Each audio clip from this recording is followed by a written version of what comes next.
Hi everyone, welcome to Mark's 900, I'm Mark. The sun's shining and winter is a long distance memory, so today I'm going to give the bike a really deep clean, concentrating on the back end. Why? Well, it's now done just short of 10,000 miles and has had to endure 2 winters. The last winter was particularly rough because I've had to commute every day to work. Working from home's all over for me. So what I've seen is rain, hail or muck, and there's been loads of it.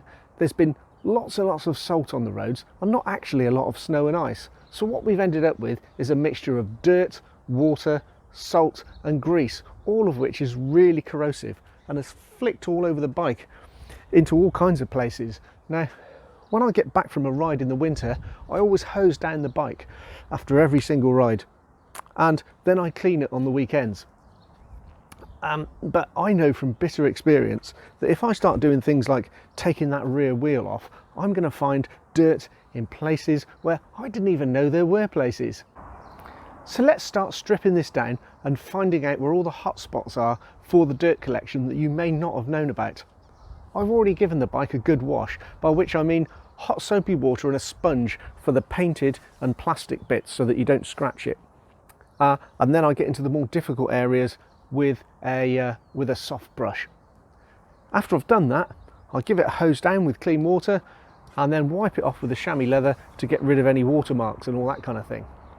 After I've done that, in the winter I'll give it a coating of ACF 50 or some sort of motorcycle protection.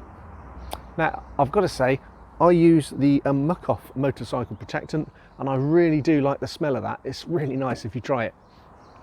But in the summer, what I tend to use is just a light furniture polish. So the reason I use that is because it leaves a very light layer of wax on the bike and it doesn't leave a sticky surface for all the dirt and the dust to stick to. So just a light waxing. Now I also use that on the visor on my motorcycle helmet and it hasn't done any harm yet. But as always, if you're going to use any sort of chemicals at all, make sure you're 100% certain that they're not going to do any damage to your paintwork or whatever it is you're spraying them onto. So let's crack on with this, but first of all, the usual set of caveats. Now, I'm not a trained mechanic in any way, shape or form. I'm just a bloke cleaning his bike on the weekend. So don't think this is going to be a tutorial on how to strip down your bike.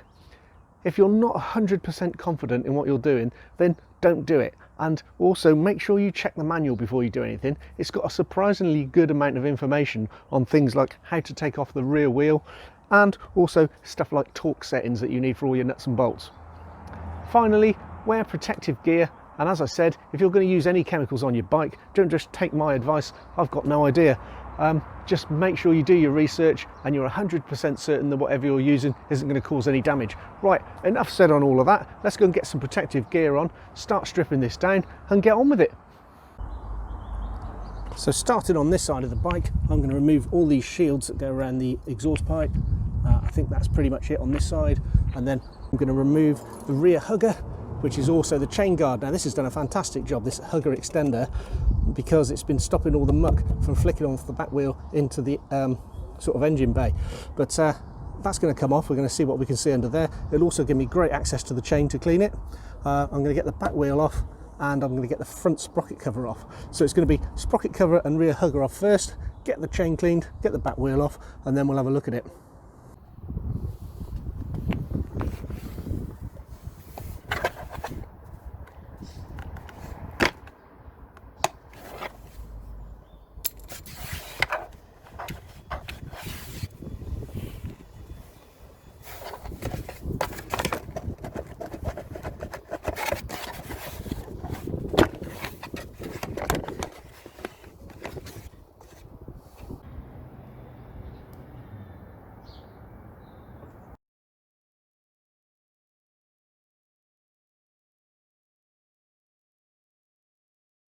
Well, so far so good. It's been really easy. I've taken all this off in about 10 minutes and the only tools I've really used are a couple of socket sets, a blunt screwdriver and some hexi keys.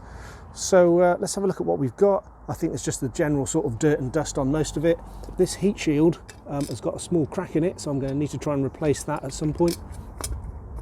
I don't think it will hurt to put it back on for now. It'll stop me burning my foot, but it will need to be replaced. The front sprocket cover wasn't that long ago since I took that off and it is absolutely filthy. So that's going to need to be all cleaned up, and some of the bolts that go through there that hold it in place have got a little bit of corrosion on, so I'm going to need to deal with that as well. But so far so good. Let's have a quick look at the bike. As you would guess, there's an awful lot of dirt and grime around that front sprocket. That's not looking great either, so we'll clean all that up. The chain itself needs a good clean. One of the things I really want to have a look at while I've got the rear wheel in this state, and if I do take this rear wheel off, I mean I can get to most things, but I might take it off anyway because I want to look at this rear sprocket. It used to be a shiny silver metal, but now it's just covered in dirt, and I've tried all sorts of things with wire brushes and whatever, but I cannot get it clean. So I'm going to take that off and give it a really good clean if I can. I am actually thinking about painting it, so I'll be interested to see what people think about that, because I've looked it up on the forums and some people say it's an absolute waste of time, you shouldn't do it, and some people say yeah, it comes out with a really good result. Obviously I wouldn't paint the teeth, just this bit, but I've got some etching primer and I've got some black gloss stone chip, so yeah, I might just give that a go. Anyway, we'll have a look if I need to take that back wheel off. Other dirt we can see in here, we've got all this is pretty nasty, all that needs to come out, and I think probably looking at the ends of all the brake hoses and stuff like that need a good clean. On the other side, really the only thing I've exposed is the exhaust, and as tends to be the case with exhaust pipes, it's absolutely filthy. Now I'm not going to shine that up all the way along, but I will give it a good clean. So apart from that, there doesn't seem to be anything loose or broken or leaking, so happy days, it's looking in good shape. Okay, here's all the bits and pieces then. You can see they're nice and clean now. That took a lot longer than it did to take them off the bike, particularly that front sprocket cover. So I'm now on my third set of blue gloves. I've used about half a kitchen roll, and the brush that I used for cleaning out the dog's bowl has now been written off, and I've also used about half a bottle of washing up liquid in addition to all the kerosene that I've used as well. So moving over to the bike, I've managed to clean up all that front sprocket, looking a lot better. The chain is so easy to clean when it's all exposed like this, piece of cake. I have noticed already there's a little bit of corrosion in here, so you can see around that hole where there's a kind of plastic stud that holds in place the rear hugger, and it's corroded all around there. Well, it's not really corroded, it's just worn the paint off, so I'm going to have to do something about that, perhaps put some primer and a little bit of matte black on top of it. Now I was talking about whether to take the back wheel off. I think I'm definitely going to need to do that, because I want to get under this chain and clean out all this stuff under here, because it's a complete mess. The other thing I want to look at is that rear sprocket, because I can't clean it no matter what I put on it. And also down inside here there was loads of dirt that has been caught by this part here, and it looks as if to me I can just screw that off.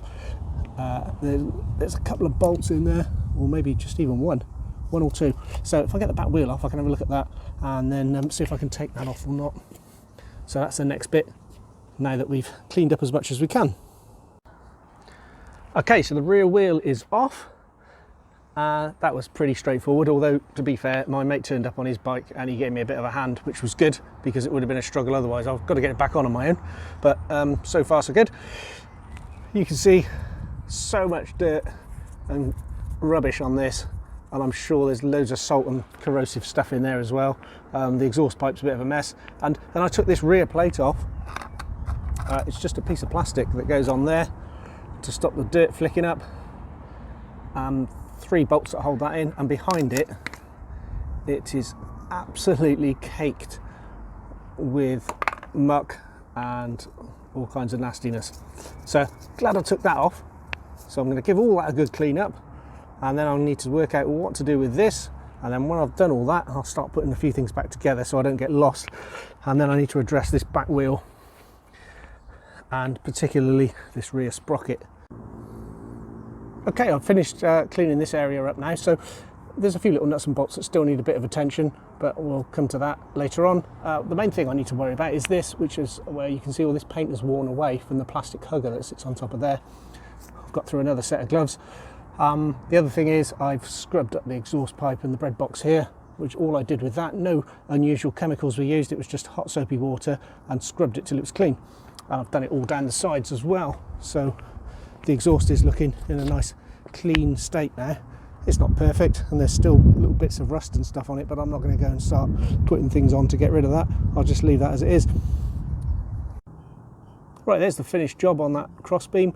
It's a bit of a pain because of course you have to mask everything off, and then you've got the primer to put on, wait, go and have your lunch, come back, and then you can put that is a satin black hammerite that I put on top of it, a couple of coats of that, and we're all done. Whilst that was drying, I managed to put back on all the front sprocket cover, all the bits around there, and I put all the metal bits back onto the exhaust as well. So we're getting there, we're getting it back together. Okay, there's the rear sprocket off. That was pretty straightforward. It was just 6 nuts. They were done it pretty tight, but I've got the torque settings to get them back on correctly. Now, if we have a look, you can see just how shiny the metal was before it started to go this dirty colour. So what I need to do is get it all looking like that. So I'm going to try good old kerosene, and I'm going to try scrubbing it with soapy water and a pad, but I've got a feeling I'm just going to need to spray it, and now it's off, it just seems like the most sensible thing to do.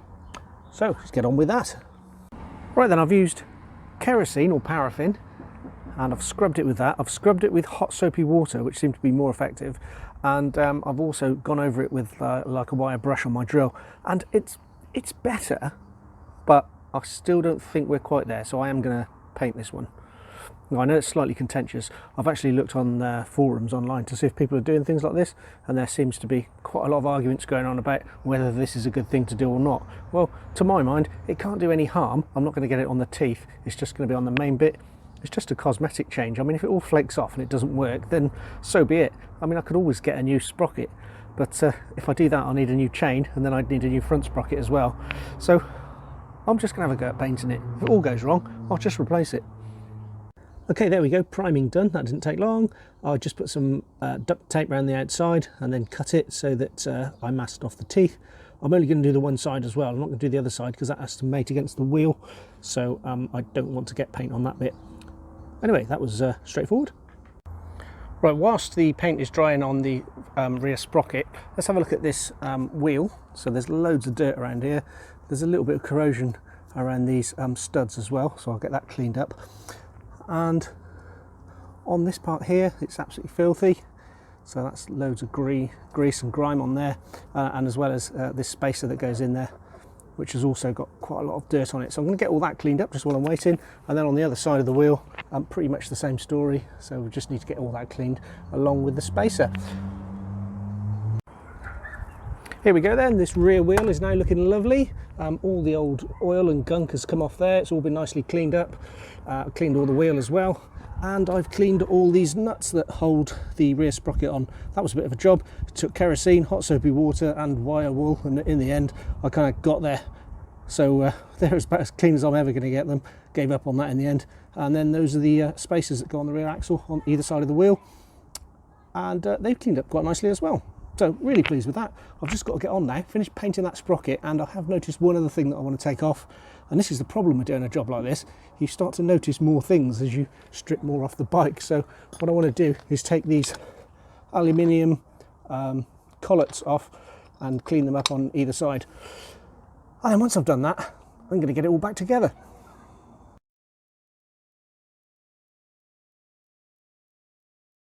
And there is the finished rear sprocket. I ended up spraying it with a black hammerite, which is a matte finish, which I didn't really want. I wanted the gloss stone chip, but when I sprayed it out, it was horrible stuff, really thick and gloopy, and I didn't want to use that, so just ended up using the old hammerite. So that's what it looks like now. What it looked like before is more like that. So I think that's a pretty good change. I'm quite pleased with that.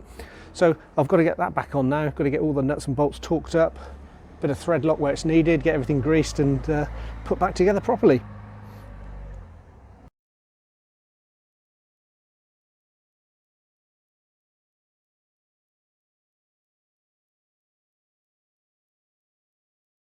Well, the bike is finally all back together, and I'm pleased to say there are no bits left over. Everything went back on without issue, nothing broken or cross-threaded, so that's a result. I've actually just been on quite a spirited ride across the Cotswolds, thanks to a few mates of mine, including Adam from Sweet Triple, and the bike was absolutely fine. So how long was I working on all of this? Well, it would take in theory a morning to do, but with the painting and the waiting for it to dry between coats, I ended up spending a whole day on this. And the things I've learned beyond the general stuff about how to put the bike together are, number one, there's some very nasty dirt and unusual places on this bike. I'm particularly bothered with that cross member where the rear hugger is attached. So that's something I'm going to keep an eye on. Number two, I need a decent set of Allen keys, probably a set of those T-handled hex keys. I mean, they're only about 15 quid. I need to stop scrimping and buy a set. Number three, I would love an ultrasonic bath for cleaning the nuts and bolts, but I really can't justify one of those. Number four, taking the rear wheel off is really easy. Putting it back on with just one pair of hands is extremely difficult at best. I found that I had to take the rear brake pads out just to allow enough room to squeeze everything back together and get the rear axle through. Number five, make sure you have a decent torque wrench. Number six, read the manual. And number seven, I would say, is to buy a large pack of rubber gloves because you're going to need them. So tune in next time where I'll be taking the front fairing off the bike in order to get to the radiator and that radiator grille that I put on. I want to make sure that it's all clean and there are no obstructions. So the last thing to say is that whether you do all this or not, just make sure your chains are oiled. I'll see you soon.